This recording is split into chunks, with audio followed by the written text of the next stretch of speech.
Welcome back to Ignition GT.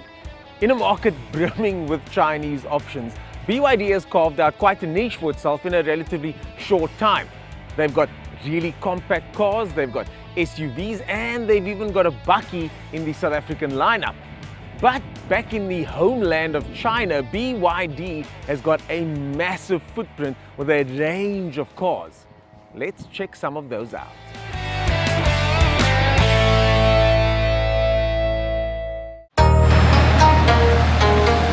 Changzhou is a city of 12 million people in the north-central part of China. The first thing that strikes you in this city is the lack of traffic noise.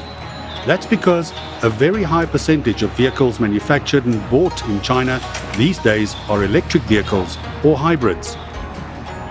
That's why BYD brought a few hundred journalists, content creators and media owners to this city to show not only its model range, but its revolutionary new fast-charging technology to potential customers worldwide.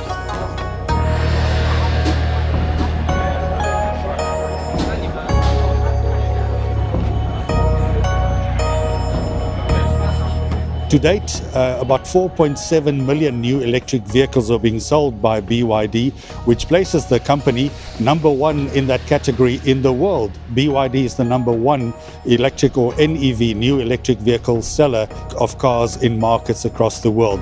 And then, of course, there's also the understanding that the group is now number 91 on the Fortune 500 list, which says something about this company, which started just about 30 years ago here in Changzhou in central China, and is already making its mark and coming to do some serious things in South Africa to help Africa's aspirations and challenges with the electric vehicle market, but that could be a game changer for the foreseeable future.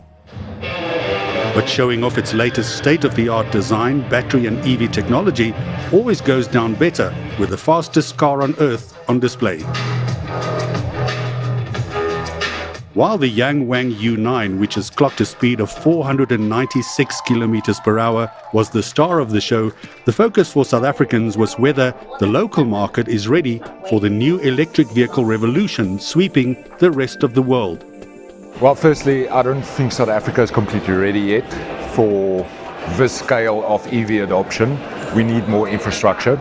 I think maybe in the next 10 years, 15 years, we will get to a point where we can incorporate megawatt charging into our everyday infrastructure. You know, we can go to a charging station, fill a car up and just drive off instead of having to go for a coffee, having to go to a restaurant to just wait for the car to charge. But yeah, it's nice to dream, right?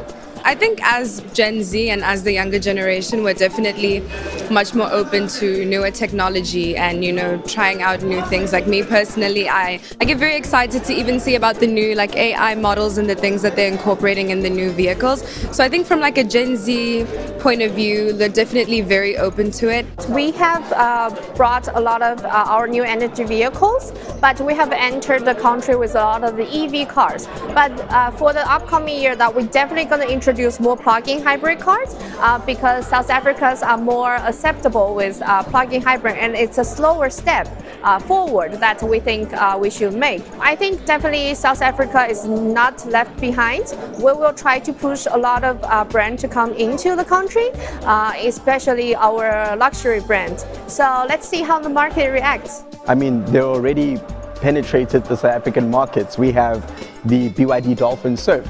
It's a 300,000 Rand EV. It's got, I think, 250 kilometers of range on there. I'm not too worried about them and how they're going to perform in that market because they really do have something for everyone. They're already in there, and I think if they just double down, we saw other cars like, was it the Sea Lion 6, the sedan, very capable with the crab walk and that sort of stuff. I think that might come into South Africa at the 600, 700,000 Rand mark.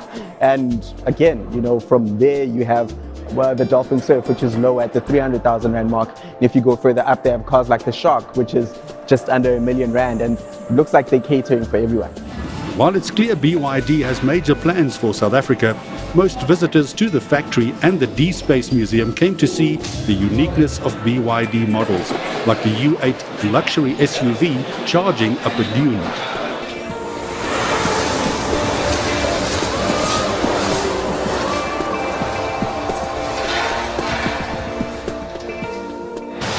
and a really cool display of the U8 amphibious model navigating possible floodwaters.